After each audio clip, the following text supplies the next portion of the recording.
আমার ফ্রান্সে যাওয়ার কথা, ব্রাজিলে যাওয়ার কথা আমি ক্যান্সেল করে দিয়েছি। হ্যালো বন্ধুরা, কেমন আছেন সবাই? গত 24 জুলাই শেখ হাসিনা তার চাচা, খালা, মামা, যা চাচি মাচি যা ছিল, সেনাপ্রধান সহ সবারই একটা বৈঠক ডাক দিছে, যত ব্যবসায়ী ছিল আর কি, এক কথা বলা যায়। সে ব্যবসায়ীদের মাঝখানে সে 3 মিনিটের একটা বক্তব্য রাখে। সে 3 মিনিটের বক্তব্যটা নেট দুনিয়া আছে। আমি চাইলে সেই ভিডিওটার লিঙ্কটা ডেসক্রিপশনে আমি দিব, আপনারা চাইলে ভিডিওটা দেখতে পারেন। সেইখানে এই কুলাঙ্গার কি বলছে দেখেন, মানে ওর নাম মুখে নিতে রুচিতে বাঁধে। আমি নিজে আমলিক করলে কি হইব, ওর নামটা মুখে নিতে এখন রুচিতে বাঁধে। তার কারণটা হয়েছে দেখেন, সে 3 মিনিটের বক্তব্য রাখছে। 3 মিনিটের বক্তব্যের ভিতরে স্টুডেন্ট আন্দোলন, এটা হচ্ছে একটা স্টুডেন্ট আন্দোলন, তাই না? স্টুডেন্ট আন্দোলনের মধ্যে স্টুডেন্ট চাইছে কি? তাদের অধিকার, তাদের মেধার অধিকার। সে আন্দোলনের ভিতরে সে এখন ঢুকে দিছে কি, জামাত শিবির প্লাস বিএনপি। বিএনপিরা এই কাজগুলো করছে, জামাত শিবির এই কাজগুলো করছে। স্ক্রিনে থাকে আপনারা ভিডিওটা দেখতে পারতেছেন। সে 3 মিনিটের বক্তব্যের ভিতরে সে আরো অনেক কিছু বলছে, উনি আরো বলছে যে যত যত ক্ষয়ক্ষতি হয়েছে, এত টাকা লোকসান হয়েছে, এগুলো সব বিএনপিরা দায়ী, এগুলো সব নাকি বিএনপিরা দায়ী। আচ্ছা, বিএনপিরা কি কারো ঘরে আগুন লাগাইছে? আমি নিজে আমলিক করলে কি হইব? বিএমডির কারো ঘরে আগুন লাগাইছে? জামাত শিবির কি কোনো জায়গায় আগুন লাগাইছে? আগুনটা লাগাইছে কারা? আমলিকরা। আগুনটা লাগাইছে কারা? আমলিকের ছাত্রলীগেরা। ওরা লাগাইয়া মানে সম্পূর্ণ দায়ভারটা যেন ছাত্রদের উপর পড়ে, সে একটা সিচুয়েশন তৈরি করে ফেলছে। এমন বড় জঘন্য লোক ওরা, এমন খারাপ একটা জঘন্য মানুষ। গালাগালি দিতে রুচিতে বাধা। ওরা গালি দিয়ে আমার নিজের প্রেস্টিজ আমি নষ্ট করতে চাই না। ওরা গালি দিলেও কম হয়ে যাবে গা, ওর উপর আল্লাহর গজব পড়বো, আল্লাহ ওর উপরে গজব ফেলাইব। যদি ওগুলো স্টুডেন্টরা মারছে, নিরীহ মানুষ। আচ্ছা, বিএনপিরা কি নাহিদ উঠাই নিছে? বিএনপিরা কি নাহিদ উঠাইছে? আবু সাইদের বুকে কি বিএনপিরা গুলি চালাইছে? আপনারাই বলেন। 4জন সমন্বয়কারী গুম হয়েছে, তাদেরকে কি বিএনপি গুম করছে? তাদের কি জামাত শিবির গুম করছে? সামনাসামনি স্টুডেন্টদের গুলি করে, এটা কি জামাত শিবিরা গুলি করছে? পুলিশের পোশাক পরে কি বিএনপি গুলি করছে? ওদেরকে তদন্ত করে বাইর করেন। ওদেরকে তো এটা বাইর করতে পারবেন না। বাইর করলে তো নিজের পুটকিতে বাস ঢুকবো, ওদেরকে বাইর করবেন কেমনে? ঠিক না? 3 মিনিটের ভিতরে বক্তব্য দিতে যায় 2 মিনিট ধমকাই আসছিল, মানে কথা মুখ দিয়ে বাইর হয় না। কারণ মিথ্যা কথা কত বলবে? আল্লাহর লানত, আল্লাহর গজব পড়বো ওদের উপরে। মিথ্যা কথা বলবে, কথা বলতে বলতে মানে মুখ দিয়ে কথা বাইর হয় না, আটকে জায়গা যে এটা করতে, এটা এরকম করতে ধমকাতে 2 মিনিট পার করে লাইছে। আমার কথা দেখেন, উনি সম্পূর্ণ দোষ বিএনপি আর জামাত শিবিরের উপর চাপাইতেছে, অন্যান্য জঙ্গিদের উপর চাপাইতেছে। আচ্ছা, জঙ্গি কারা? এই যে স্ক্রিনের পাশে একটা ভিডিও দেখতে পারতেছেন, এখন একটা ভিডিও আপনারা অবশ্যই দেখতে পারতেছেন কিন্তু স্ক্রিনের পাশে। কি ভিডিও এটা? ছাত্রলীগের পোলা পাইন হেলমেট পইরা কি ছুরি হাতে নিয়ে একটা স্টুডেন্টে কিভাবে কোপ দিল দেখেন, পায়ের মধ্যে কিভাবে মারছে। এটা কি বিএনপির কাজ? এটা কি জামাত শিবিরের কাজ? পুলিশ তো তার পাশে ছিল নাকি? যে ব্যক্তিটা ছুরি নিয়ে এভাবে আঘাত করছে ছেলেটারে, ওর পাশে তো পুলিশ ছিল। পুলিশ কি বিএনপির পোশাক পরছে? বুঝান বিষয়টা আপনারা ভাই, বুঝান। উনি আর কি বুঝাইতে চায়? উনি মানে নাটক করতেছে, নাটক। কিন্তু উনি বুঝতে পারতেছে না জনগণ এখন নাটক খায় না। জনগণের মাথায় বর্তমানে এখন সেন্স আছে, তাদের মাথায় বর্তমানে ন্যূনতম পরিমাণ জ্ঞান আছে। তারা এখন এগুলা মিথ্যা অভিযোগ খায় না। এটা কেমনে মানে উনি বুঝতেছে না। উনি বুঝতেছে যে বাংলাদেশের সিসিংপুর, সবকিছু সিসিংপুরের মানে কার্টুন চলতেছে, কার্টুন। ওরা যেভাবে হাত দিয়ে পুতুল নাচাবে, এইভাবে নাচবে জনগণ। আসলে তা কিন্তু না। আমরা প্রবাসীরা যে এখন টাকা পাঠাই না, কিরকম একটা ভোগান্তিতে পড়ছেন আপনারা। দেশ চলে না, মুক্তিযুদ্ধের টাকায় দেশ চলে না। এখন দেশ যদি চলতো তাহলে তো নিউজ আসতো না, এত কোটি ডলার লোকসান হয়েছে বাংলাদেশের মধ্যে। আওয়ামী লীগের মানুষেরা বিটিভি ভবন আগুন দিছে, আমার জ্ঞানে যেটা বলে। আওয়ামী লীগের মানুষেরা বাসে আগুন দিছে, নাম দিছে বিএনপির। ভাই, তুমি যা কিছু করো না কেন, তোমার এই ফোন দিন আর চলবে না, শেষ। তোমার প্রতি যে শ্রদ্ধা ভালোবাসা ছিল, সব শ্রদ্ধা ভালোবাসা মাটির নিচে, মানে জুতার নিচে তো বেড়ে গেছে গা। তোমার এখন ভাই আর দেখতে ইচ্ছা করে না। তোমার নাম শুনলে মনে করো না পায়ে রক্ত মা ধুইটা যায়। যদি এরকম কোনো একটা মানুষ পাইতাম যে একবারে মানে ওর মাইন্ড সেন্স সব কিছু কাজ করবে শুধু শেখ হাসিনা ধ্বংস করার জন্য, তাইলে একবারে ঠিক হইতো। ঠিক আছে না? তারপর যে আরো ভিডিও দেখেন আমার স্ক্রিনে থাকে আমার ভিডিওগুলো আমি আপনাদেরকে এই কারণে দিই, তার কারণ হচ্ছে এটা একটা প্রমাণ, প্রমাণ। উনি যে বলে বিএনপি আর জামাত শিবির এগুলো করছে, আমি আপনাদেরকে এটা দেখানোর জন্য, প্রুফ দেখানোর জন্য বলতেছি বিএনপি কোনটা জামাত শিবির কোনটা। পুলিশের পোশাক করে পাশে দিয়ে একটা স্টুডেন্ট হাইটা যেতেছে, তারে গুলি করে জায়গার ভিতরে স্পট ডেট করছে, এটা কি জামাত শিবির আর বিএনপির কাজ?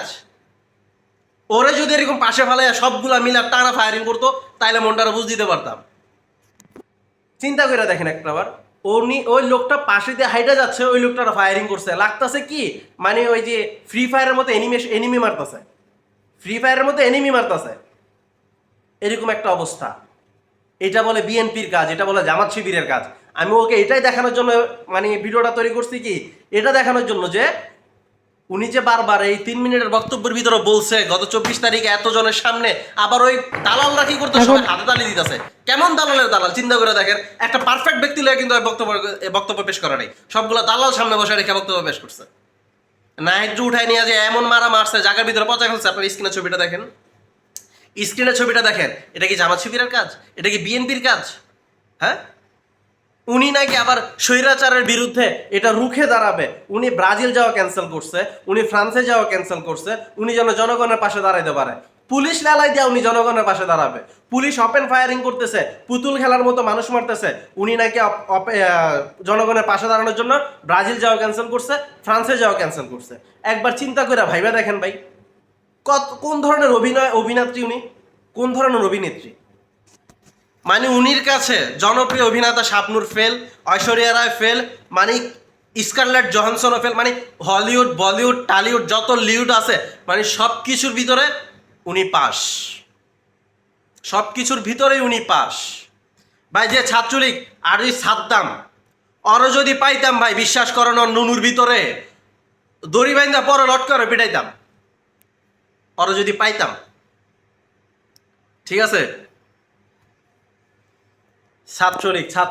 ছাত্রলীগ তো ভাই আমরাও করছি, ছাত্রলীগ আমরা চলে আসছি কইরা, আমরাও স্টুডেন্ট ছিলাম। এরকম করে ছাত্রলীগ করি নাই, আর ছাত্রলীগের মনের ভিতরে যে এরকম একটা জঘন্যতম জিনিস আছে সেটা আমি এই স্টুডেন্ট আন্দোলনে 52 সাল তো দেখি নাই, এই এখন 2024 সালে দেখে বুঝা ফেলছি। করলাম না আমলিক করলাম না, এরকম জঘন্যতম অন্যজনের উপরে ছুরি চালায়া গুলি চালায়া মারধর কইরা মা বোনদের হিজাব টান দিয়া এইসব রাজনীতি আমরা করতে পারি না ভাই। এরকম আমলিক আমাদের দরকার নাই, আমলিক আমাদের দরকার নাই। ঠিক আছে না? অবায়দুল কাদের আবার কি বলে, জায়গায় জায়গায় নাকি ঘরোয়া যুদ্ধ তৈরি করো, প্রতিরোধ রুখে দাঁড়াও। প্রতিরোধের মায়ের বাপ তুই সামনে আয়, প্রতিরোধ পাবলিকের দেখার আজকে লেগে আওয়ামী লীগের পোলা ব্যান্ডে রে এরকম ধ্বংস করতে আজকে প্রতিবাদ তুই সামনে আয়, তুই কটুক প্রতিবাদ করতে পারিস দেখুন, তুই সামনে আয়। বেটা এক পা কবরে গেছে গা, যত রকমের জঘন্য কথা তুই লাগাইতেছস। আর শেখ হাসিনার কথা কি কইতাম, ওর কথা মুখে আনতে ভালো লাগে না, ওর চেহারা দেখলে ঘিন জন্মায় যায়। ওর প্রতি কত শ্রদ্ধা ছিল, আর এইবার কাজ শ্রদ্ধা সব কিছু শেষ, সীমা পার করে দিছে, অতিক্রম করে ফেলছে। আর পলক, তোমার কথা আর কি কমু, তুমি তো চিপাই থেকে মনে করো অনেক কিছু করে ফেলছো। তোমার কপাল ভালো যে তুমি আন্দোলনের ভিতরে ঢুকো নাই। আর সাদ্দাম মিয়া তো মনে করো না যেরকম গোপনে গোপনে একটা সমাবেশ করে, তুমিও সেম একই অবস্থা, গোপনে গোপনে নেট লাইনটা বন্ধ করে রাখছো। আচ্ছা, নেট কি বিএনপি বন্ধ করছে? নেট কি জামাত শিবির বন্ধ করছে? নেট তো তোমরাই বন্ধ করছো। সেনাবাহিনী কি জামাত শিবির নামাইছে? সেনাবাহিনী কি বিএনপি নামাইছে? সেনাবাহিনী তো তোমরাই নামাইছো, সেনাবাহিনী দিয়ে তোমরা গুলি চালাইছো। ভারত থেকে 100 জন এজেন্ট, এটা কি বিএনপি আনছে? এটা কি জামাত শিবির আনছে? ভারত থেকে 100 এজেন্ট তোমরাই আনছো, যারা সামনাসামনি একবারে 2 হাত সামনে থেকে ডাইরেক্ট ফায়ারিং করে স্টুডেন্ট মারছে। সেটার দায়ভারটা কে নিবে? সেটার দায়ভারটা কি তোমরা নিবা? সেটার দায়ভার তো তোমরা নিবা না। এখন একটা মানে উসিলা পাইছো, বিএনপি এটা করছে, জামাত শিবির এটা করছে, তোমরা যে পাশ ঢুকে দিচ্ছ এটা তোমরা শো করতেছো না, ঠিক আছে না? আমি তো মানে প্রথম থেকে এটা বলতে চাইছিলাম যে ভাই কোনো কিছুতে ভাঙচুর করার দরকার নাই, ডাইরেক্ট ওর বাড়িতে যান। শ্রীলঙ্কার যেমন সরকাররা দেউলিয়া বানায় মনে করেন না পিটানরা পিটাইছে, ভাই এরকম করে ডাইরেক্ট ওর বাড়িতে যান, ওর বাড়িতে যে অরিয়া করেন। যদি দেশে থাকতাম আমার প্রথম স্লোগান এটাই থাকতো যে কোথাও না, ডাইরেক্ট ওর বাড়িতে চল, আমার স্লোগান এটাই থাকতো। ওর কপাল ভালো যে আমরা দেশে নাই, আমরা যতজন প্রবাসে আছি, যতজন মানে এরকম করে আমার মতো যতজন প্রবাসে আছে, তারা সবাই এখন একটাই চায়, ডাইরেক্ট শ্রীলঙ্কা সরকারের মতো ওর করা উচিত। শ্রীলঙ্কা সরকারের মতো ওরা করা উচিত। এটা যতদিন পর্যন্ত না হবে, বাংলাদেশ শান্তি ফিরে আসবে না। বাংলাদেশে কোনো প্রকার শান্তি ফিরেই আসবে না। আমাদের ব্যারিস্টার সুমন সাহেব, উনিরে মানে জনপ্রিয়তার তুঙ্গ উঠে গেছিল একবারে। উনি যে এত বড় একটা মাস্টার মাইন্ডের লোক, এটা মানে জানাই আসছিল না। এত বড় একটা মাস্টার মাইন্ডের লোক উনি কি প্ল্যানিং কইরা, মানে সব কিছু বিএনপির উপরে, রাজাকারদের উপরে, মানে চিন্তা করে একটা জিনিস চিন্তা করে দেখেন, কত বড় ব্রন পাইন্ডের লোক। উনি বলা আবার উকিল, উনি জনগণরে হেনস্থা করার জন্য কত রকমের রাস্তা বাইসা নিতে পারতেছে। আরে ব্যারিস্টার সুমন, তোমার আল্লাহ ছাড়বো না। তোমরা তো মরবা নাকি? শেখ হাসিনার এক পা কবরে গেছো তো মরবো। মরলে তখন আল্লাহ দেখা নিব। এখন শুধু একটাই বিচার দিলাম আল্লাহর কাছে, যে আল্লাহ করে তুমি দেখা রাখো, ওদেরকে হেদায়েত দান করো। যতগুলা মানুষ মারছে, এতগুলা মানুষের দায়ভার জীবনে নিতে পারবে? টাকা দিয়ে কি একটা মায়ের কোল ভরাই দিতে পারবে? পারবে না। আল্লাহ দেখতাছে, আল্লাহ এগুলার হিসাব নিবে। মরবা তো, বাইচা তো থাকবা না। তোমরা তো আর অমর না। কুল্লু নাফসিন জায়গাতুল মউত, প্রত্যেকটা প্রাণীকে মৃত্যুর স্বাদ গ্রহণ করতে হবে। মরবা, তখন আল্লাহ বুঝাবে। মারতাছো না, মারো। মরতইব তুমগো। কয়দিন বাঁচবা?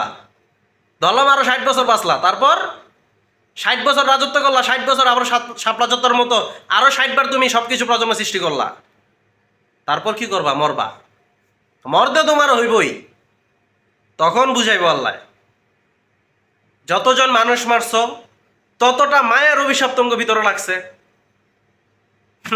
মরবা, তোমরা মরবা। আল্লাহর কাছে আর্তনাদ করে এই ভিডিও শেষ করলাম। আল্লাহ তুমি অগরে দেখো, সব হিসাব নিকাশ তুমি পূরণ করো। সব হিসাব নিকাশের দায়ভার তোমার তো তুইলা দিলাম। ভিডিও এই বলে শেষ করলাম।